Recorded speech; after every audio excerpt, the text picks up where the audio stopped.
La nueva naturaleza. Siendo renacidos no de simiente corruptible, sino de incorruptible, por la palabra de Dios que vive y permanece para siempre. Porque toda carne es como hierba, y toda la gloria del hombre como flor de la hierba. La hierba se seca y la flor se cae, mas la palabra del Señor permanece para siempre.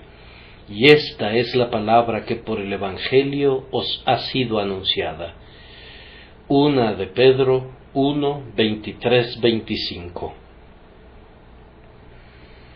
Pedro había exhortado vivamente a los santos de la dispersión a que se amaran unos a otros entrañablemente, de corazón puro, y sabiamente toma su argumento no de la ley, ni de la naturaleza, ni de la filosofía, sino de esa naturaleza excelsa y divina que Dios ha implantado en su pueblo. Amaos unos a otros entrañablemente, de corazón puro, siendo renacidos, no de simiente corruptible, sino de incorruptible. Yo podría comparar a Pedro con un juicioso tutor de príncipes de sangre real, que se esfuerza por engendrar y fomentar un regio espíritu en los hijos del rey. Basándose en la posición y noble ascendencia de ellos, blande argumentos para un comportamiento digno. No actúen insensatamente, pues sería indecoroso en un rey. No hablen así, ya que un lenguaje impúdico sería indigno de un príncipe. No se entreguen a esas vanidades, pues esa locura sería degradante para los ilustres de la tierra. Entonces, mirando al pueblo de Dios, viendo que son herederos de la gloria, príncipes de sangre real, descendientes del Rey de Reyes y la verdadera y única aristocracia real de la tierra, Pedro les dice: ámense unos a otros en razón de su noble nacimiento, siendo renacidos de simiente incorruptible. Háganlo en razón de su linaje, siendo descendientes de Dios, el Creador de todas las cosas, y en razón de su destino inmortal, pues nunca morirán, aunque la gloria de la carne se marchite y su propia existencia cese. Creo que sería bueno, hermanos míos, que con un espíritu de humildad, ustedes y yo reconociéramos la verdadera dignidad de nuestra naturaleza regenerada y nos mantuviéramos fiel a ella. Oh, ¿qué es un cristiano?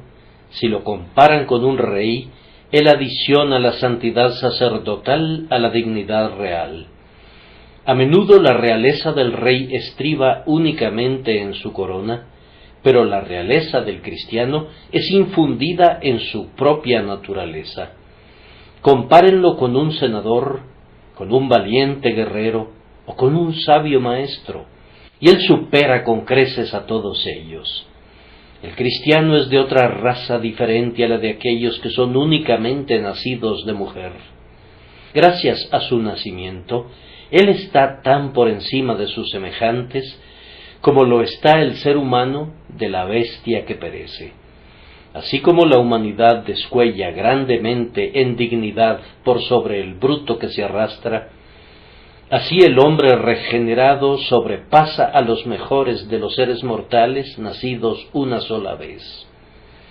Ciertamente tiene que comportarse como corresponde y actuar como uno que no es de la multitud, sino como alguien que ha sido elegido del mundo, que ha sido distinguido por la gracia soberana, que ha quedado registrado entre el pueblo adquirido por Dios, y que por tanto no puede revolcarse como lo hacen otros, y ni siquiera pensar como piensan otros, que la dignidad de su naturaleza y la brillantez de sus perspectivas, oh creyentes en Cristo, los hagan aferrarse a la santidad y odiar toda especie de mal.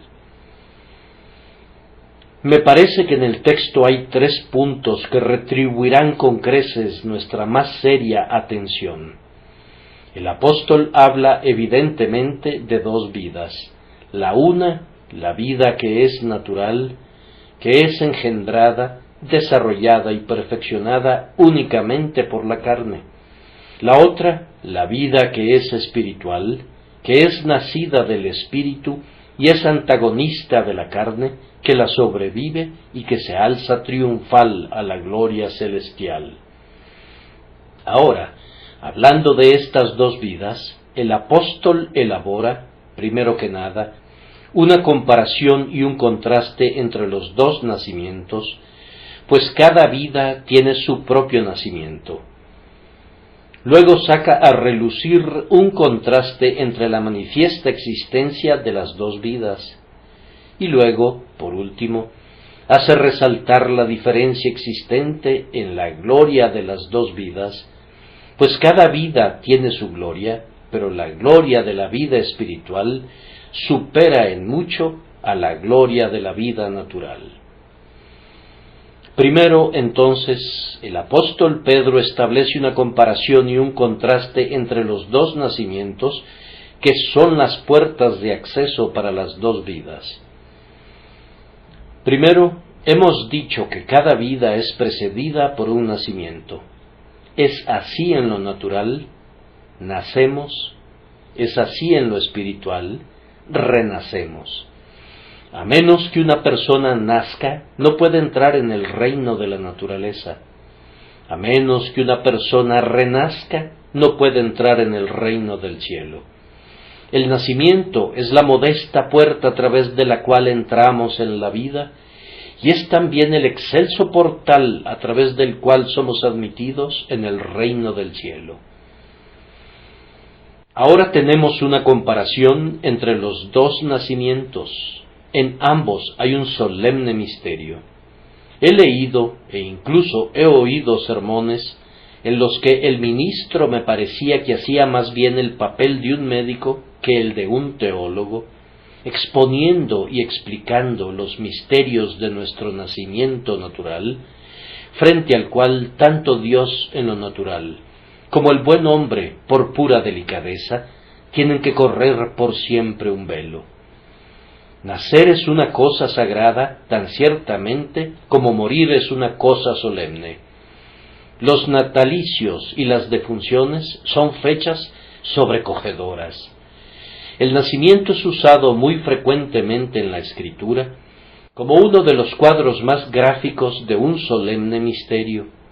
Nadie puede husmear ociosamente en su interior, y ciencia misma, cuando se ha atrevido a mirar hasta dentro del velo, ha regresado muy sobrecogida desde lo más profundo de la tierra, en donde David nos declara que fue entretejido.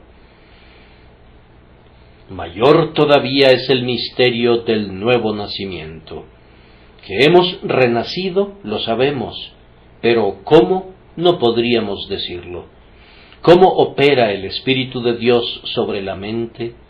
¿Cómo es que renueva las facultades e imparte renovados deseos por medio de los cuales esas facultades serán guiadas?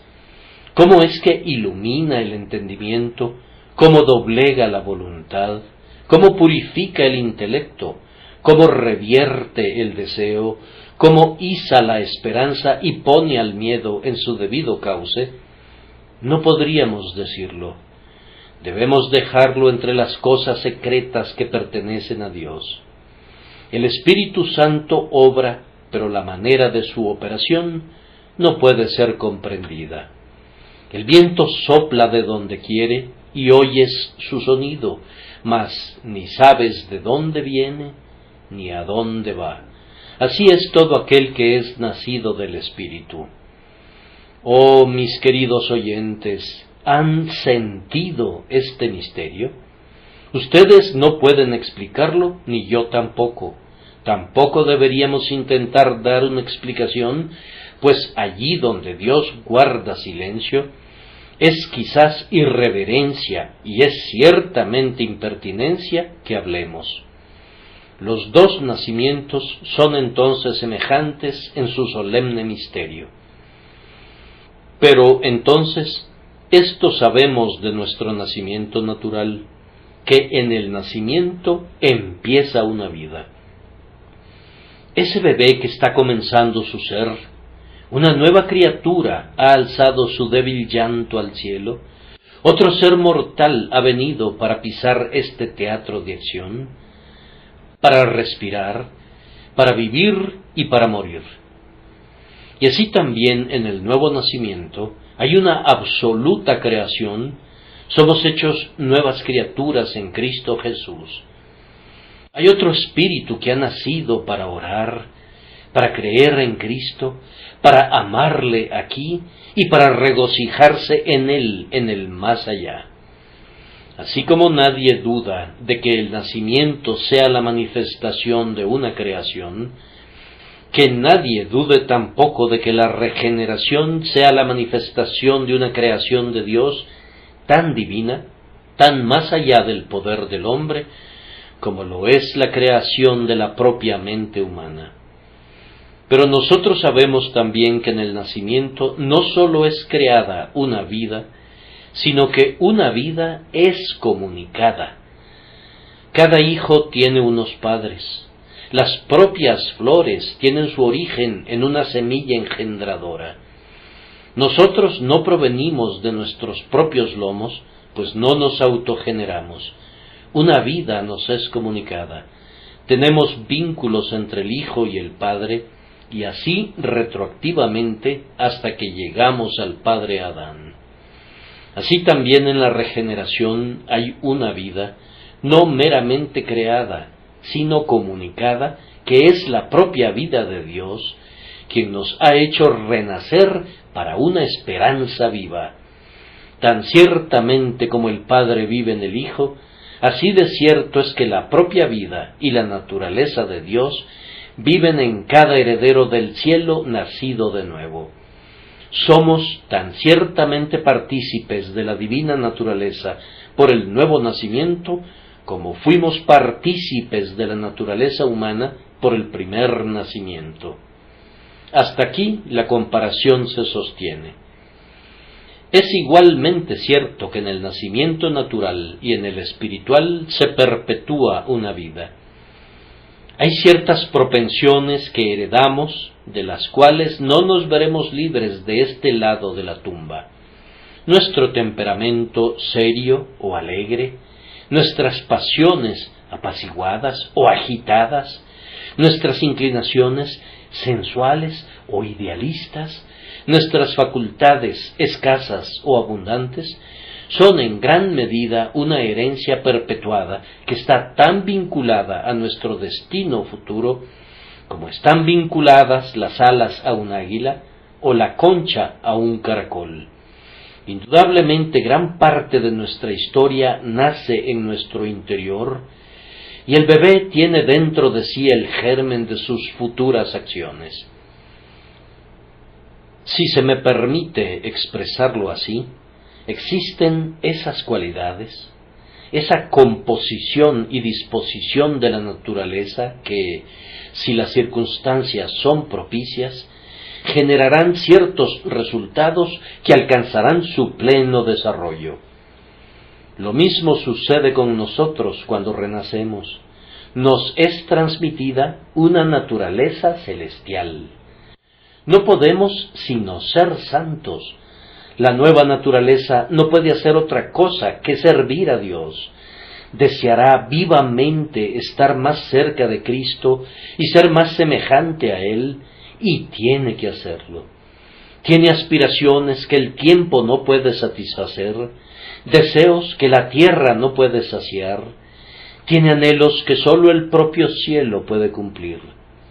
Una vida es perpetuada en nosotros en el momento en que pasamos de muerte a vida, en el misterio solemne de la regeneración. En el primer nacimiento y en el nuevo nacimiento también, se produce una vida que es completa en todas sus partes y que sólo necesita ser desarrollada. Aquel bebé en su cuna No tendrá jamás otro miembro ni otro ojo. Sus extremidades se endurecen, crecen, acopian fuerzas. También su cerebro expande su esfera, pero las facultades ya están allí, no son implantadas posteriormente.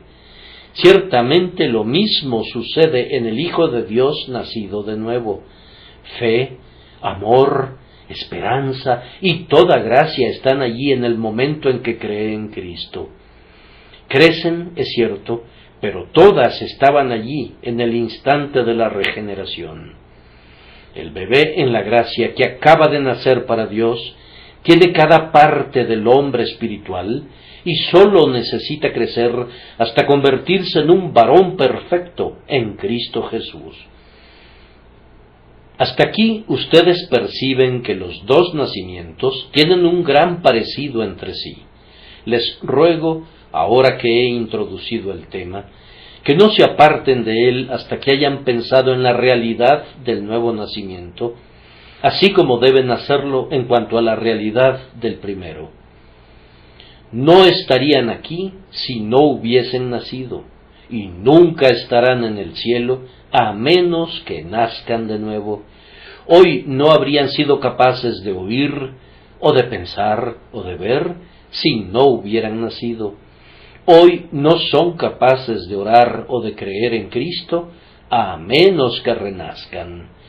No habrían podido conocer jamás las dichas de este mundo de no haber sido por el nacimiento. No conocen hoy el sagrado deleite en Dios, y no lo conocerán jamás, a menos que nazcan de nuevo. No consideren que la regeneración sea una fantasía o una ficción. Yo les aseguro, mis queridos oyentes, que es tan real como lo es el nacimiento natural, pues lo espiritual no es lo mismo que lo fantástico, y lo espiritual es tan real como lo es la naturaleza misma. Nacer de nuevo es en igual medida un asunto de hecho que hay que captar, discernir y descubrir, tal como lo es nacer por primera vez en este valle de lágrimas. Pero ahora viene el contraste, siendo renacidos no de simiente corruptible, sino de incorruptible. En esto estriba el contraste entre los dos. Ese hijo que acaba de experimentar el primer nacimiento ha sido hecho partícipe de la simiente corruptible. La depravación de su progenitor yace adormecida en su interior. Si pudiera hablar, lo diría. David lo dijo: he aquí, en maldad he sido formado, y en pecado me concibió mi madre. Recibe el virus maligno que fue infundido al principio en nosotros por la caída. Sin embargo, no sucede así cuando nacemos de nuevo. Ningún pecado es entonces sembrado en nuestro interior. El pecado de la vieja naturaleza permanece, pero no hay ningún pecado en la naturaleza nacida de nuevo. No puede pecar porque es nacida de Dios mismo. Es tan imposible que esa nueva naturaleza peque como lo es que la deidad misma sea contaminada. Es una parte de la naturaleza divina, una chispa que salta del orbe central de luz y vida, y que no puede estar ni muerta ni a oscuras, porque sería contrario a su naturaleza estarlo. ¡Oh, qué diferencia! En el primer nacimiento se nace para pecar, en el subsecuente se nace para la santidad. En el primero somos partícipes de la corrupción, en el subsiguiente somos herederos de la incorrupción. En el primero hay depravación, en el segundo hay perfección. ¿Qué contraste más amplio pudiera haber? ¿Qué podría hacernos anhelar más intensamente este nuevo nacimiento que el glorioso hecho de que por su medio somos izados conscientemente de las ruinas de la caída y somos hechos perfectos en Cristo Jesús? ¡Cuán tremendas incertidumbres acompañan al nacimiento de la carne! ¿Qué será de aquel niño? pudiera vivir para maldecir el día en que nació, tal como lo hiciera el pobre patriarca tribulado en la antigüedad. ¿Qué aflicción pudiera pasar su arado a lo largo de su todavía tersa frente? Ah, niño, un día tú estarás canoso, pero antes de que eso llegue, habrás enfrentado 1000 tormentas que han de azotar tu corazón y tu cabeza. Poco sabes de tu destino, pero seguramente serás corto de días y hastiado de sinsabores. No sucede así en la regeneración. Nunca deploraremos el día en que nacemos de nuevo, nunca voltearemos a verlo con aflicción, sino siempre con éxtasis y deleite, pues somos introducidos entonces no en un tugurio de la humanidad, sino en el palacio de la deidad. No nacemos entonces en un valle de lágrimas, sino en una heredad en la Canaán de Dios. Ese niño también, siendo el blanco afectuoso del amor de su madre, podría vejar o quebrantar el corazón de su progenitora algún día. ¿Acaso los hijos no son dudosas mercedes? ¿No traen consigo tristes presagios de lo que pudieran llegar a ser? Ay, por los lindos niños parlanchines que han llegado a ser criminales convictos. Pero bendito sea Dios, porque quienes son hijos de Dios nunca quebrantarán el corazón de su Padre. Su nueva naturaleza será digna de aquel que le dio la existencia. Vivirán para honrarlo y morirán para ser perfectamente semejantes a Él y resucitarán para glorificarlo para siempre. Hemos dicho algunas veces que Dios tiene una familia muy díscola, pero seguramente el mal comportamiento está en la naturaleza del viejo Adán y no en la misericordiosa obra de Jehová. No hay perversidad en la nueva criatura. En esa nueva criatura no hay ninguna mancha de pecado, puesto que el Hijo de Dios desciende de sus lomos, no puede pecar nunca. La nueva naturaleza que Dios ha puesto en su interior no se descarría nunca, no transgrede nunca. No sería la nueva naturaleza si lo hiciera, no sería la prole de Dios si lo hiciera, pues lo que viene de Dios es semejante a Él, santo, puro, sin mancha y separado del pecado. En esto, en verdad, radica una extraña diferencia. No sabemos a lo que tienda esa primera naturaleza. ¿Quién podría decir qué amargura producirá? Pero sabemos a lo que tiende la nueva naturaleza, pues madura hasta llegar a ser la imagen perfecta de aquel que nos crió en Cristo Jesús. Tal vez, sin que tenga que esforzarme para extenderme más, ustedes mismos podrían meditar sobre este tema. En este primer punto, a mí solo me resta regresar con ahínco a ese tema en el cual me temo que estriba la mayor dificultad, la comprensión de este nacimiento, pues, lo repetimos, estamos hablando de un hecho y no de un sueño, de una realidad y no de una metáfora. Algunos les dicen que el niño es regenerado cuando las gotas caen de los dedos sacerdotales. Hermanos míos, un engaño que genere tanta adhesión y que sea más repugnante no fue perpetrado jamás en la tierra. Roma misma nunca disertó sobre un error más garrafal que este. No sueñen con eso, o no crean que es así. El que no naciere de nuevo no puede ver el reino de Dios. El propio Señor le dirige esta frase no a un bebé, sino a un varón en su plena madurez, a Nicodemo, uno que era circuncidado según la ley judía, pero que, aunque había recibido el sello de ese pacto, todavía, como hombre, necesitaba nacer de nuevo.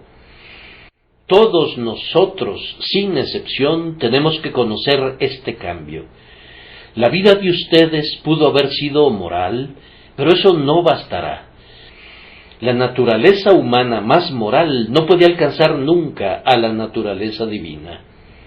Ustedes pueden limpiar y purificar el fruto del primer nacimiento, pero el inevitable decreto aún exige el segundo nacimiento para todos.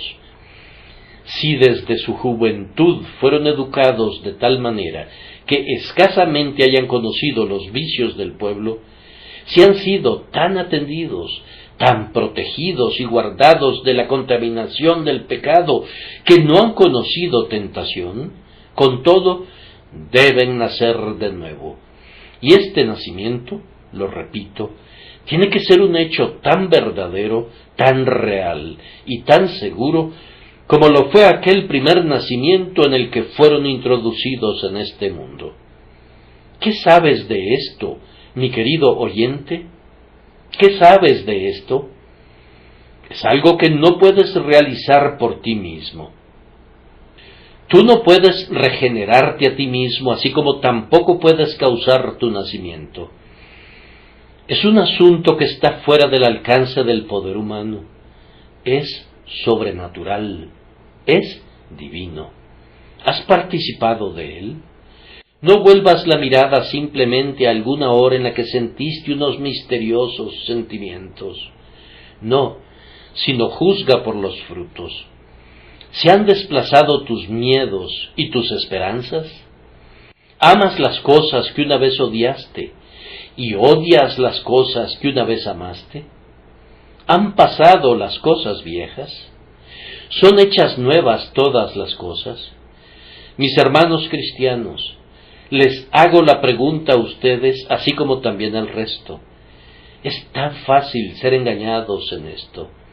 Descubriremos que no es una nimiedad nacer de nuevo, es un asunto solemne y trascendental. No demos por hecho que porque hemos renunciado a la borrachera, porque no juramos, porque ahora asistimos a un lugar de adoración, por eso ya somos convertidos. Se necesita algo más que eso. No piensen que son salvos por tener algunos buenos sentimientos o algunos buenos pensamientos. Se necesita algo más que eso. Tienen que nacer de nuevo. Y, oh padres cristianos, eduquen a sus hijos en el temor de Dios, pero no se contenten con la educación que les den, pues ellos tienen que nacer de nuevo. Y esposos cristianos y esposas cristianas, no se contenten con orar simplemente para que el carácter de sus cónyuges se vuelva moral y honesto.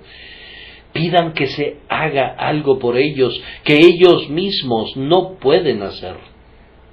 Y ustedes, filántropos, que piensan que edificando nuevas casas, que usando planes nuevos para drenaje, que enseñándoles economía a los pobres serán el medio de hacer del mundo un paraíso, yo les ruego que vayan más allá de unos esquemas como esos. Tienen que cambiar el corazón. De nada sirve alterar lo externo mientras no hayan renovado lo interno. No es la corteza del árbol lo que está mal, sino más bien la savia. No es la piel, es la sangre. Es más, es algo todavía más profundo que la sangre, es la propia esencia de la naturaleza, la que tiene que ser alterada. El hombre tiene que ser creado de nuevo como si nunca hubiera tenido una existencia. Es más, tiene que hacerse un mayor milagro que ese. Tiene que haber 2 milagros combinados. Las cosas viejas tienen que pasar y las cosas nuevas tienen que ser creadas por el Espíritu Santo. Yo tiemblo cuando hablo sobre este tema, no sea que yo, su ministro, conozca en teoría, mas no en la práctica, un misterio tan sublime como este. ¿Qué haremos sino ofrecer juntos una oración como esta? Oh Dios, si no fuéramos regenerados, que salgamos de nuestra condición, y si lo somos, que nunca cesemos de interceder y orar por otros, hasta que ellos también sean renovados por el Espíritu Santo. Lo que es nacido de la carne, carne es. Sus mejores esfuerzos no van más allá de la carne, y la carne no puede heredar el reino de Dios. Lo que es nacido del Espíritu, Espíritu es, y sólo el Espíritu puede adentrarse en las cosas espirituales y heredar la porción espiritual que Dios ha provisto para su pueblo.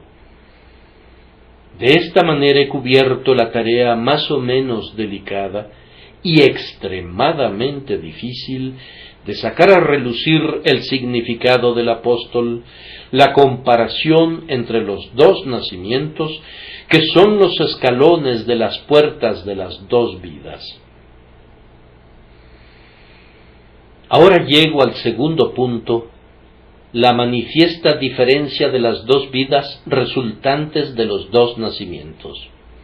Hermanos, miren en torno suyo. ¿A qué habré de comparar esta inmensa asamblea? Al mirar los muchos colores y los variados rostros, aun si no estuviera en el texto, tengo la certeza de que surgiría ante mi imaginación un prado densamente cubierto de flores. Miren la cantidad de personas congregadas, y no les recuerda el campo en su plena gloria veraniega, cuando los botones de oro, las margaritas, los tréboles y las flores de la hierba se bañan de sol en una incontable diversidad de belleza. Sí, pero no sólo en el ojo del poeta hay una semejanza, sino en la mente de Dios y en la experiencia del hombre. Toda carne es como hierba.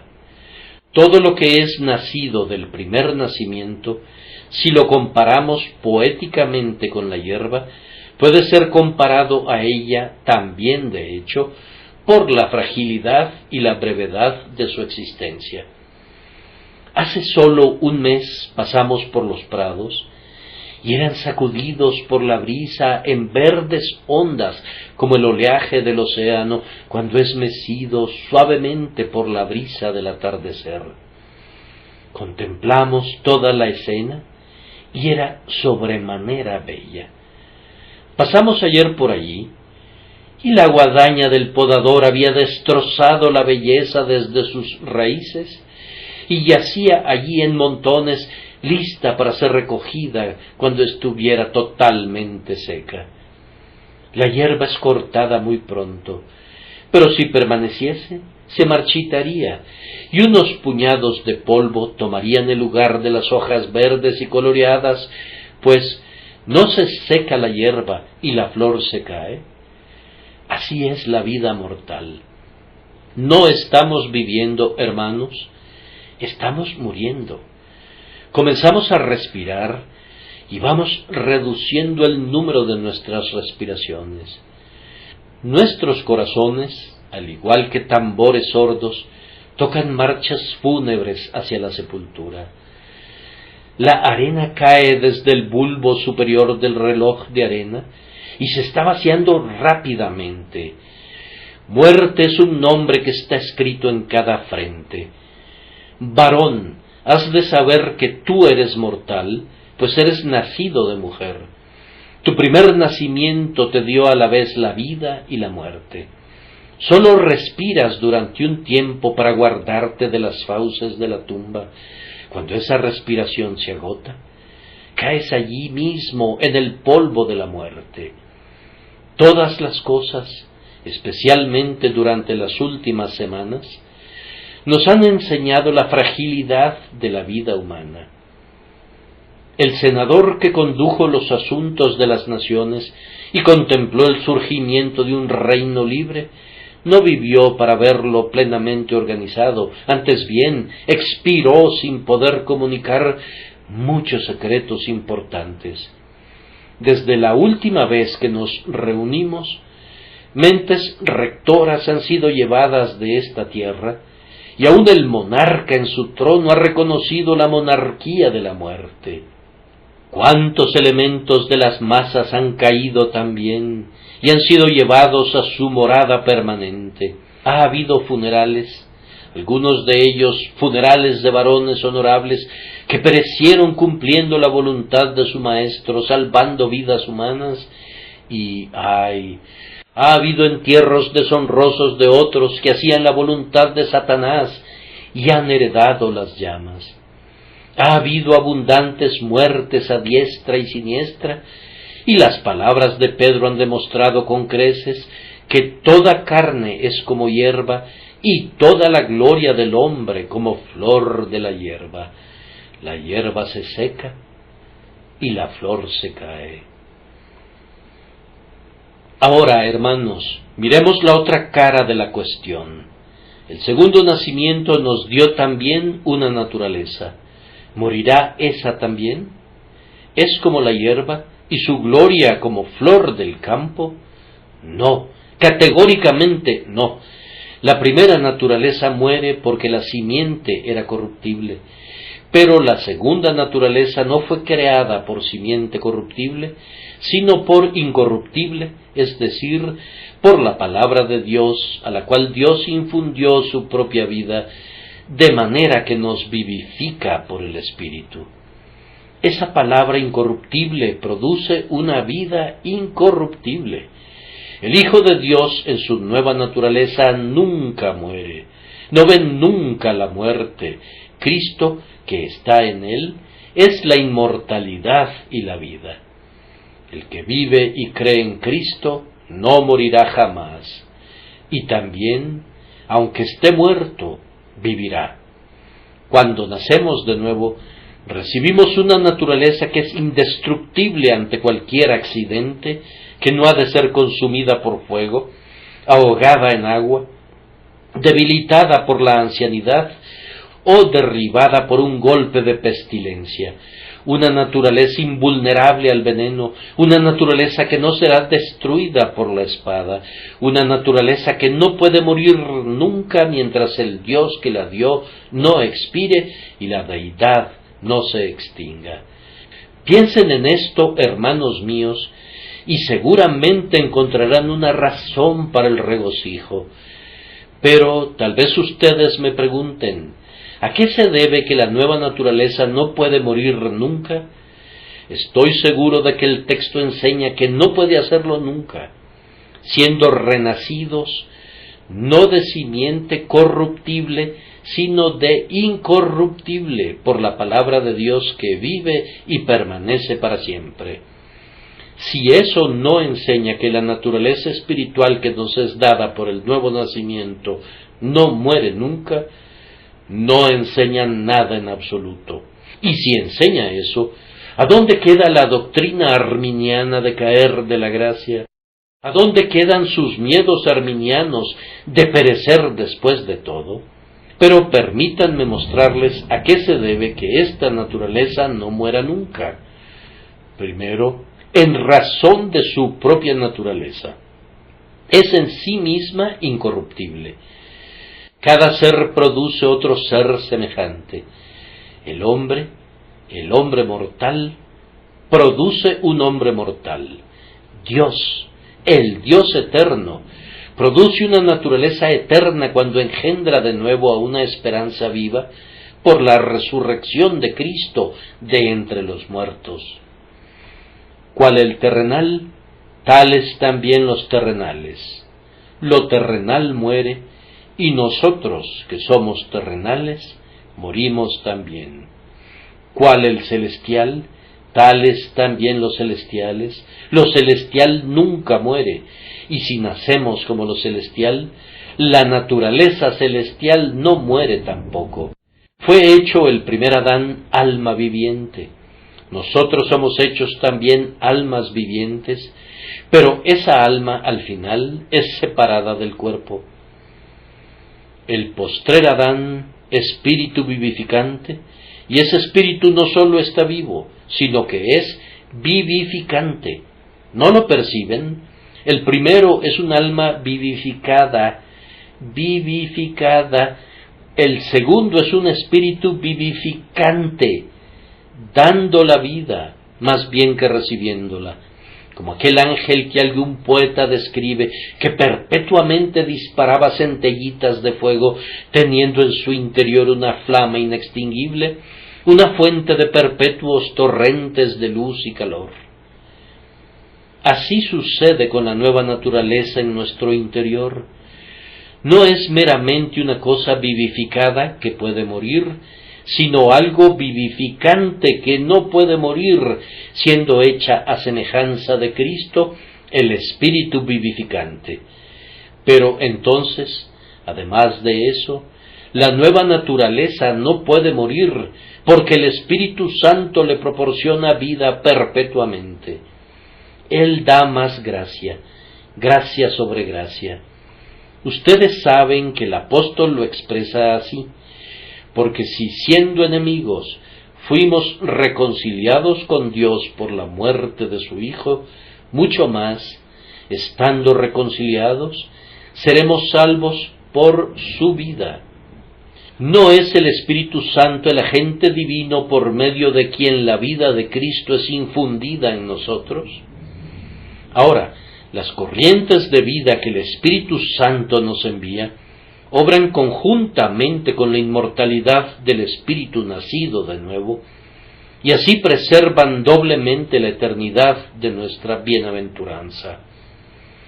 Entonces, estamos en una unión vital con Cristo, y suponer que la nueva naturaleza pudiera extinguirse sería imaginar que un miembro de Cristo pudiera morir, que un dedo, una mano, un brazo pudieran descomponerse en la persona de Jesús, que Él podría estar mutilado y dividido. ¿No dice el apóstol, acaso está dividido Cristo?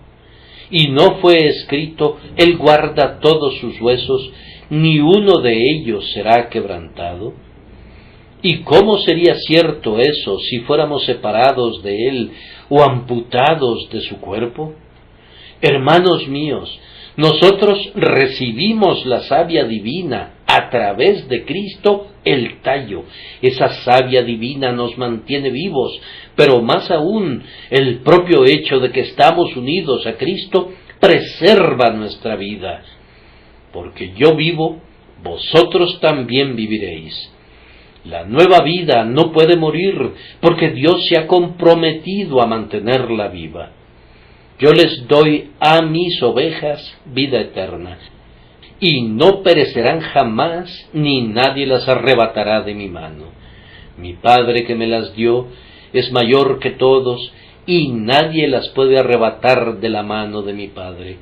Y también dijo, el agua que yo le daré será en él una fuente de agua que salte para vida eterna. Y también el que a mí viene nunca tendrá hambre, y el que en mí cree no tendrá sed jamás. Y así podríamos repetir multitudes de pasajes donde la promesa divina compromete a la omnipotencia y a la sabiduría divina a preservar la nueva vida. Entonces, resumamos todo esto. Como hombre nacido de la carne, voy a morir. Como un nuevo hombre nacido del Espíritu, no moriré jamás. Tú, oh carne, progenie de la carne, verás la corrupción. Tú, oh Espíritu, Espíritu creado de nuevo, progenie del Señor, nunca verás la corrupción. Con nuestra gloriosa cabeza del pacto podemos exclamar, no dejarás mi alma en el Seol, ni permitirás que tu santo vea corrupción. Yo moriré, y sin embargo, no moriré jamás. Mi vida se escapará, y sin embargo, nunca partirá. Yo moriré, y sin embargo, permaneceré. Seré llevado a la tumba, y sin embargo, remontándose a lo alto, la tumba no puede contener jamás al Espíritu vivificado. Oh hijos de Dios, no conozco algún tema que debería sacarlos más completamente de su yo que este. Ahora dejen que la naturaleza divina viva en ustedes. Vengan, depongan lo animal por un momento, depongan la mera facultad mental. Que se encienda la chispa viviente, vamos, que el divino elemento, que la naturaleza nacida de nuevo, que Dios les ha dado, hable ahora, y que su voz sea ensalzada. Dejen que mire a lo alto y que respire su propia atmósfera, el cielo de Dios en el que se regocijará en breve. Oh Dios, nuestro Padre, ayúdanos a caminar no en pos de la carne, sino en pos del Espíritu, en vista de que hemos sido vivificados por tu propia persona a una vida inmortal. Ahora llego al último punto, que tal vez sea el más interesante de todos, el contraste de la gloria de las dos naturalezas. Cada naturaleza tiene su gloria. Hermanos, miren otra vez el campo. No solo hay hierba, sino que está la flor, que es la gloria del campo. Algunas veces, muchas tonalidades de colores enjoyan los pastos con belleza. Ahora, la flor vistosa es la gloria del verde campo. Aparece más tarde que la hierba y muere antes, pues la hierba está en pie un largo tiempo antes de que la flor aparezca, y cuando la flor está muerta, el tallo de la hierba retiene todavía su vitalidad. Sucede exactamente lo mismo con nosotros. Nuestra naturaleza tiene su gloria, pero esa gloria permanece sin hacerse presente durante años. El bebé no tiene todavía la gloria de la plena madurez, y cuando esa gloria llega, muere antes de que muera nuestra naturaleza, cuando cesarán las muelas porque han disminuido y se oscurecerán los que miran por las ventanas. El hombre pierde su gloria y se vuelve un tambaleante ser deficiente antes que la vida se extinga. La flor aparece por último y muere primero. Nuestra gloria aparece por último y muere primero también. ¡Oh carne! ¡Qué desprecio es arrojado sobre ti! Tu propia existencia es frágil y débil, pero tu gloria es más frágil y más débil todavía. Crece tarde y luego muere. ¡Ay, cuán pronto! Pero, ¿qué es la gloria de la carne? Préstenme su atención por un momento mientras se los digo brevemente. En algunos, la gloria de la carne es la belleza. Su rostro es hermoso a la vista, y como una artesanía del grandioso obrero, debe ser admirada. Cuando una persona se envanece por causa de ella, la belleza se convierte en una vergüenza. Pero tener facciones bien proporcionadas no es, sin duda, una gracia insignificante. Hay una gloria en la belleza de la carne, pero cuán tardíamente es desarrollada y cuán pronto se desvanece. Cuán pronto se hunden las mejillas, cuán a menudo la piel se torna amarillenta y los resplandecientes ojos se apagan y el atractivo rostro se estropea. Una parte de la gloria de la carne es también la fortaleza física.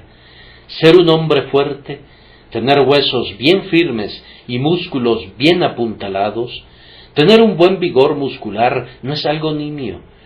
Mucha gente se deleita en las piernas del hombre y en la fuerza de su brazo. Bien, como Dios lo hizo, es una criatura maravillosa, y sería erróneo no admirar la obra maestra de Dios.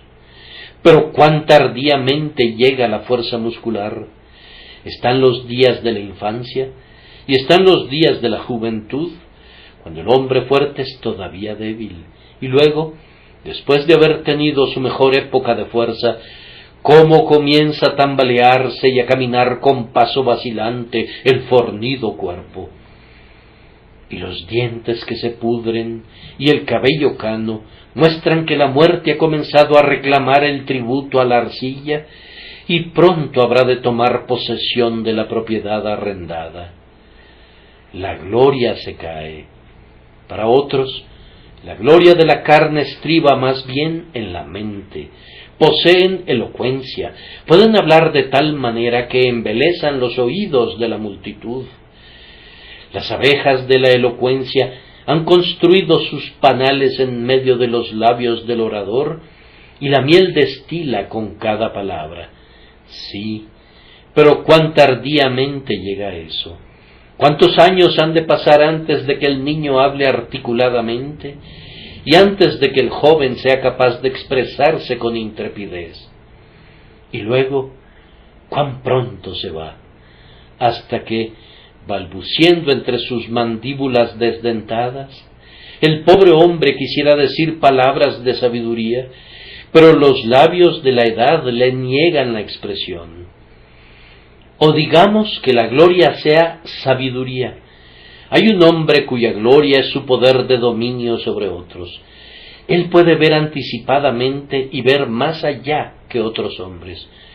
Con su habilidad puede emular cualquier destreza.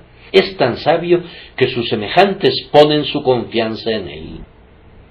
Esta es la gloria de la carne. Cuán tardíamente llega, cuánta distancia hay desde el niño que lloriquea hasta el hombre sabio, y luego cuán pronto se disipa, cuán a menudo, cuando todavía el hombre mismo en su carne está lleno de vigor, la mente ha mostrado síntomas de deterioro. Bien, elijan lo que quieran como la gloria de la carne, y yo todavía pronunciaré sobre eso: vanidad de vanidades, todo es vanidad. Si la carne es frágil, la gloria de la carne es más frágil todavía.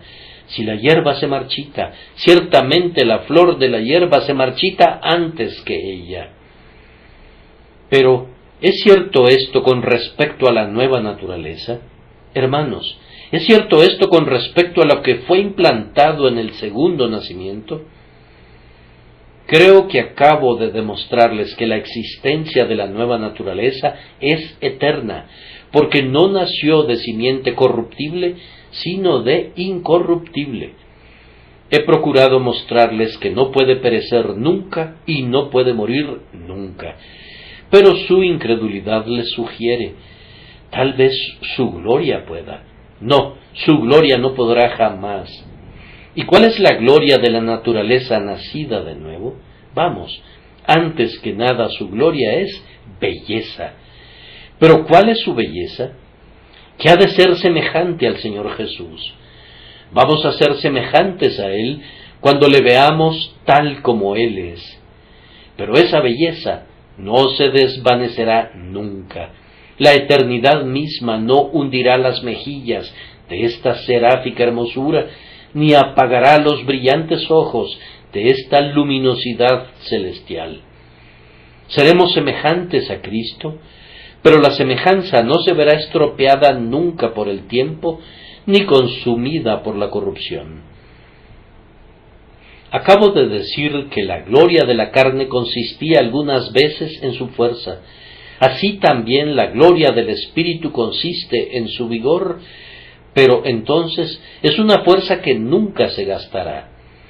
La fuerza de la naturaleza nacida de nuevo es el propio Espíritu Santo, y mientras que la deidad permanezca siendo omnipotente, nuestra nueva naturaleza seguirá aumentando su vigor hasta que lleguemos primero a la estatura de hombres perfectos en Cristo Jesús, y luego lleguemos a ser hombres glorificados que están delante de su trono.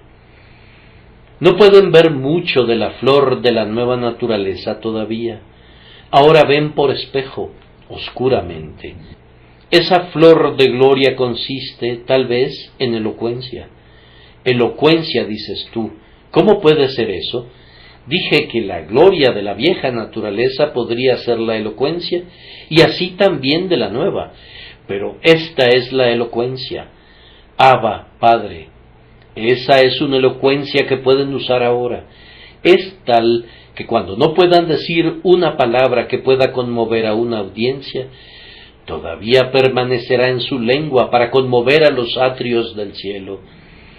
Serán capaces de decir Abba, Padre, en los propios estertores de la muerte, y caminando desde sus lechos de polvo y silenciosa arcilla, exclamarán todavía más elocuentemente Aleluya, y se unirán al eterno coro y harán que cobre fuerzas la divina sinfonía de querubines y serafines, y a lo largo de toda la eternidad su gloria nunca morirá.